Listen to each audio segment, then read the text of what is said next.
ಪಶ್ಚಿಮ ಘಟ್ಟ ಪ್ರದೇಶದಲ್ಲಿ ಮಳೆರಾಯನ ಅಬ್ಬರ ಮುಂದುವರೆದಿರುವಂಥದ್ದು. ಗೋಕಾಕ್ ಫಾಲ್ಸ್ನಲ್ಲಿ ಇದೀಗ ಜೀವಕಳೆ ಬಂದಿದೆ. ಪಶ್ಚಿಮ ಘಟ್ಟ ಹಾಗೆ ಘಟಪ್ರಭಾ ಜಲಾನಯನ ಪ್ರದೇಶದಲ್ಲಿ ಭಾರಿ ಮಳೆಯಾಗ್ತಾ ಇದೆ.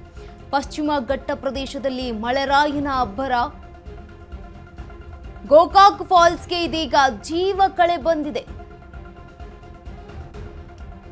ಪಶ್ಚಿಮ ಘಟ್ಟ ಹಾಗೆ ಘಟಪ್ರಭಾ ಜಲಾನಯನ ಪ್ರದೇಶದಲ್ಲಿ ಭಾರಿ ಮಳೆಯಾಗ್ತಾ ಇದೆ.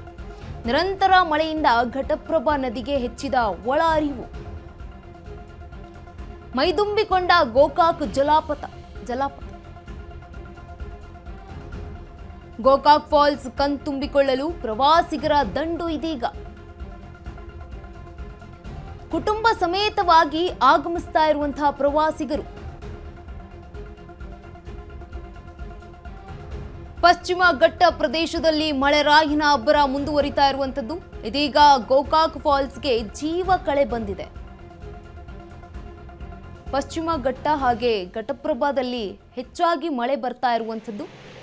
ಮೈದುಂಬಿ ಹರಿತಾ ಇದೆ ಗೋಕಾಕ್ ಫಾಲ್ಸ್. ಈ ಒಂದು ಗೋಕಾಕ್ ಫಾಲ್ಸ್ನ ಅಮೆರಿಕಾದ ನಯಾಗರ ಫಾಲ್ಸ್ ಅಂತಾನೆ ನಾವು ಕರಿತೀವಿ. ಹೆಚ್ಚಿನ ಮಟ್ಟದಲ್ಲಿ ಪ್ರವಾಸಿಗರು ಕೂಡ ಆಗಮಿಸ್ತಾ ಇದ್ದಾರೆ. ಮೈದುಂಬಿ ಹರಿತಾ ಇರುವಂಥದ್ದು ಗೋಕಾಕ್ ಫಾಲ್ಸ್.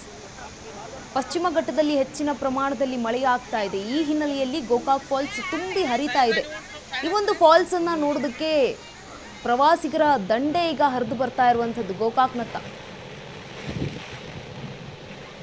ಮಹಿಳೆಯರು ಕುಟುಂಬ ಸಮೇತರಾಗಿ ಎಲ್ಲರೂ ಕೂಡ ಬಂದು ಈ ಒಂದು ಗೋಕಾಕ್ ಫಾಲ್ಸ್ ಅನ್ನ ಕಣ್ತುಂಬಿಕೊಳ್ತಾ ಇದ್ದಾರೆ. ಪಶ್ಚಿಮ ಘಟ್ಟ ಹಾಗೆ ಘಟಪ್ರಭಾ ಜಲಾನಯನ ಪ್ರದೇಶದಲ್ಲಿ ಈಗ ಒಳಹರಿವು ಕೂಡ ಹೆಚ್ಚಾಗಿದೆ.